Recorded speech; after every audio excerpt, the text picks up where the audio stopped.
2012 ও 17 সালে প্রধান নির্বাচন কমিশনার সহ নির্বাচন কমিশনারদের নিয়োগ নিয়ে আদালতে প্রশ্ন উত্থাপন করা যাবে না। এই আইন কেন অবৈধ হবে না জানতে চেয়ে রুল জারি করেছে হাইকোর্ট।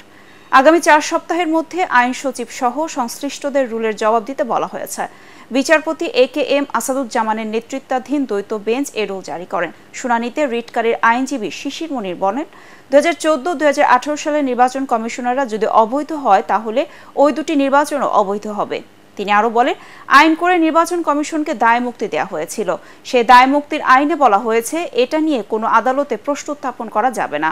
আমরা মনে করি এটা আদালতের কর্তৃত্বকে চ্যালেঞ্জ করা হয়েছে। তিনি আরো বলেন, আদালতে যদি এই দায় মুক্তির আইন অসাংবিধানিক ঘোষণা করা হয় তাহলে দুটি নির্বাচন প্রশ্নবিদ্ধ হয়ে পড়বে।